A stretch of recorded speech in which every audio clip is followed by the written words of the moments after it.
Assalamualaikum ayah bunda semuanya. Bagaimana perasaannya setelah bisa mengelola dan melepas emosi-emosi yang terpendam selama ini? Lebih enteng, lebih ringan, lebih damai hatinya? Nah, menarik ya. Ketika kita sudah membebaskan atau pelan-pelan berdamai dan melepaskan semua beban yang kita rasakan selama ini, rasanya menjalani hari, menjalani peran-peran yang ada itu lebih ringan, lebih bahagia. Meski masalahnya masih sama, meski kondisinya belum sepenuhnya berubah, tapi cara kita melihat, memandang, memaknai, dan merasakan semua situasi itu sudah berbeda, sehingga cara kita berperilaku, cara kita merespon pun sudah lebih menyejukkan. Dan kita sendiri dengan diri kita sudah merasa lebih damai, lebih tentram, ya. Jadi lebih bahagia deh. Maka selanjutnya kita lanjutkan materi kita. Tadi kita sudah membahas tentang menjadi pribadi yang bahagia walaupun sebagai orang tua yang bekerja dan kita mendamaikan segala yang mengganjal di hati kita selama ini termasuk segala kekurangan diri kita maupun orang lain terhadap kita. Nah, selanjutnya kita action ya, bagaimana caranya untuk membuat pernikahan dan anak-anak kita bahagia.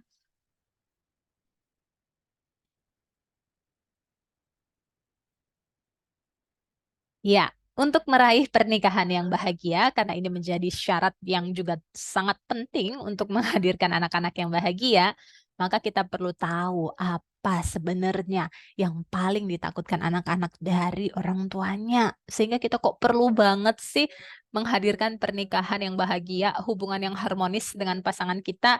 Ya, ada sebuah penelitian, ayah bunda sekalian ditanya nih ke sejumlah anak-anak tentang apa sih yang paling kalian takutkan dari orang tua kalian. Mungkin kita akan berpikir yang paling ditakutkan anak-anak adalah dimarahin, ya, atau dipukul, atau dicubit, atau diusir, ya kan? Ya, ternyata berdasarkan penelitian tersebut, survei tersebut, yang paling ditakutkan anak-anak bukan yang kita prediksi tadi, tapi yang paling mereka takutkan adalah ketika orang tuanya bertengkar, apalagi sampai berpisah. Ya, inilah kondisi yang paling ditakutkan anak-anak, yang membuatnya tertekan, yang membuatnya mogok sekolah, yang membuat prestasinya turun, yang membuat kondisinya tidak baik-baik saja. Ya, saya pernah mendapati klien remaja, ya, dia setelah SMA lulus masuk sekolah kedokteran. Ya, kemudian selama dia kedokteran, dia kuliah di luar kota, tidak bersama orang tua, ngekos. Pada saat dia ngekos, prestasinya alhamdulillah terjaga. Ya, tetapi pandemi datang. Ya, yang mana ketika pandemi semua anak kuliah disuruh pulang ke rumah, ya, sekolah online dari rumah. Apa yang terjadi? Ketika dia pulang ke rumah dan sekolah online dari rumah kuliahnya, prestasinya turun, tidak bisa konsentrasi belajar, ya, emosinya tidak stabil.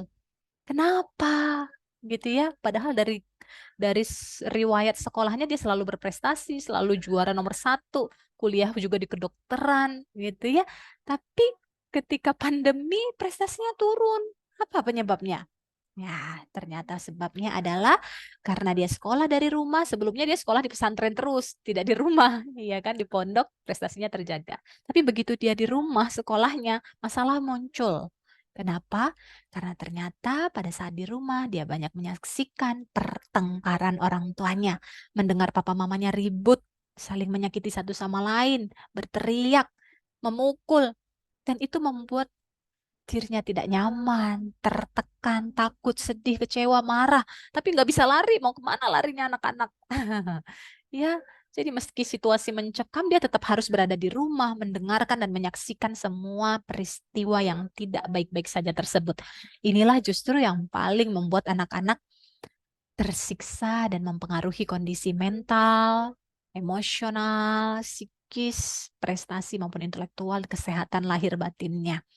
Ya, maka ayah bunda sekalian, kalau kita ingin anak-anak generasi keturunan kita bisa bahagia, bisa sukses, potensinya unggul, maka pastikan kita bisa mengkondisikan pernikahan kita baik-baik saja, bahagia. Namun Bu Sukma kan nggak mungkin begitu juga. Namanya pernikahan kan selalu ada ujiannya, betul sekali.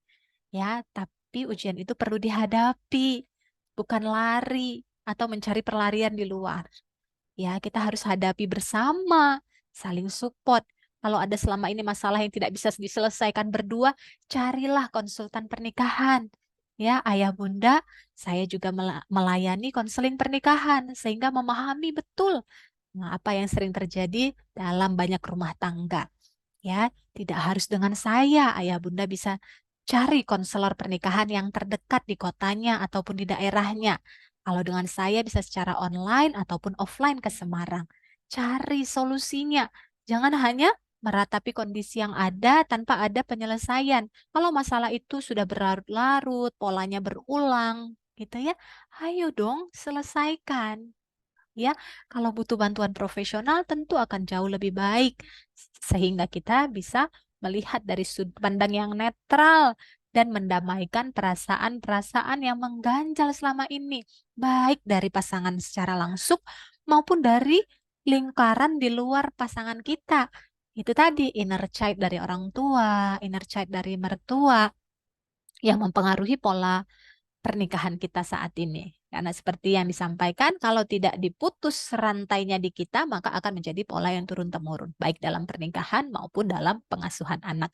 Maka kenali hal itu, ya segera berdamai, dan ayo cari solusi untuk bisa membuat kondisi rumah tangga membaik.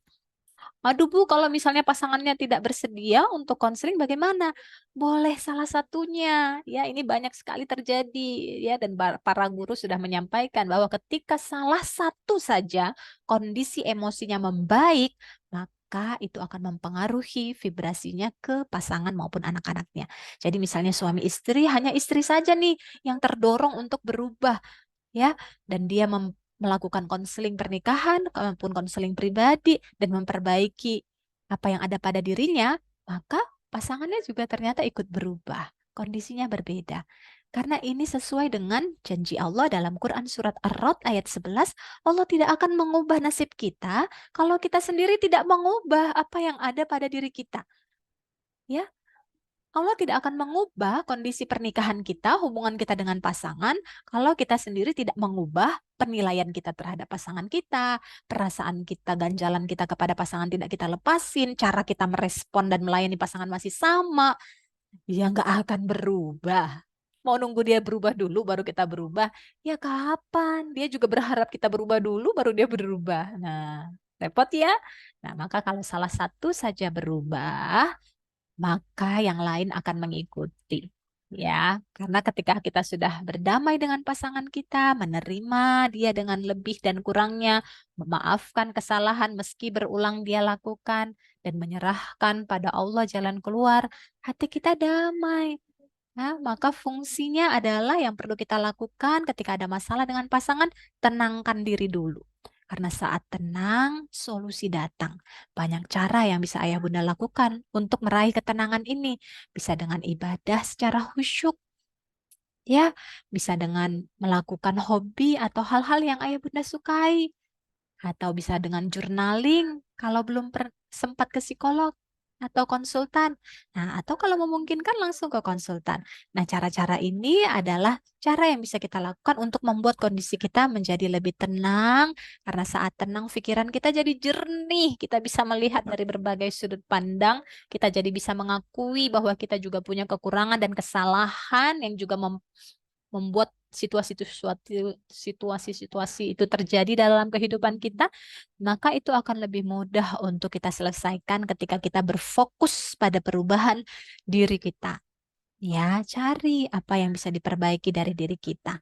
Cara kita merespon, cara kita melayani, cara kita menilai pasangan kita, ubah ke arah yang lebih baik. Ya, jangan fokus pada kekurangan, tapi justru geser fokus kita pada kelebihan dan kebaikan yang sudah ada pada pasangan kita. Meski tidak sempurna, latihlah untuk bisa melihat hal-hal baik tersebut pada pasangan. Sehingga insya Allah hati kita bahagia bersamanya, hati kita legowo menerimanya, dan kita yakin semua bisa membaik dan tambah baik. Karena pastinya tidak ada rumah tangga yang tidak diuji. Yakin aja bahwa ujian sudah sesuai kesanggupan kita dan bahkan bersama kesulitan, Allah sudah menyiapkan kemudahan-kemudahan di dalamnya. Karena lewat kesulitan juga kita derajatnya ditinggikan karena kita jadi belajar, ya kan? Jadi bertumbuh, jadi mau membuka pikiran, ya kan? Mau meluaskan sudut pandang. Dan lewat adanya ujian, dosa-dosa kita digugurkan. Artinya, kalau dosa-dosanya sudah digugurkan bersama rasa sakit yang kita rasakan, Allah ingin kasih hadiah terbaik buat kita ke depan. Maka syukuri semua kondisi yang ada, karena tidak ada yang sia-sia, semua pasti ada hikmahnya. Mari ayah bunda sekalian pejamkan mata, tarik nafas yang panjang, kita berdamai dengan pasangan hidup kita yang selama ini sudah membersamai kita. Ya Allah, terima kasih sudah mengaruniai dia dalam hidup saya. Meski dia tidak sempurna, banyak kurang, hilaf dan salahnya, saya bersyukur kepadamu ya Allah, karena dengan bersamanya saya dikaruniai anak-anak seperti anak-anak saya saat ini. Maka ya Allah, saya terima pasangan saya apa adanya. Meski ada sikapnya yang membuat saya sedih, membuat saya marah, membuat saya kecewa, membuat saya khawatir. Saya terima perasaan ini. Ya Allah, saya maafkan pasangan hidup saya. Saya maafkan jodoh terbaik saya. Saya maafkan ya Allah, ayah ataupun ibu dari anak-anak saya. Saya terima dia apa adanya. Saya maafkan semua kekurangannya yang dulu. Dan saya pasrahkan padamu ya Allah, bertambahnya cinta kasih sayang di antara kami. Bangkitkan kembali ya Allah, tumbuhkan kembali cinta kasih sayang kami. Saya pasrahkan padamu, duhai Rob yang maha membolak-balik hati, condongkan hati kami pada ketaatan dan ketakwaan kepadamu, berkahi rumah tangga kami, sakinah, mawaddah, warahmah. Terima kasih ya Allah, saya bersyukur kepadamu. Alhamdulillah, Hirobbil Alamin. Ya, demikian ya materi untuk pernikahan yang bahagia. Sayangi pasangan kita, sayangi teman hidup kita, sayangi ayah ataupun ibu dari anak-anak kita. Dia tidak sempurna, tapi pastinya kita sama-sama berproses menjadi diri kita yang lebih baik. Kalau pernah ada kesalahan, kehilafan yang sengaja maupun tidak sengaja dilakukan, mari untuk lapang dan saling memaafkan. Fokus perbaiki diri kita, insya Allah hal-hal di luar diri kita juga akan ikut membaik.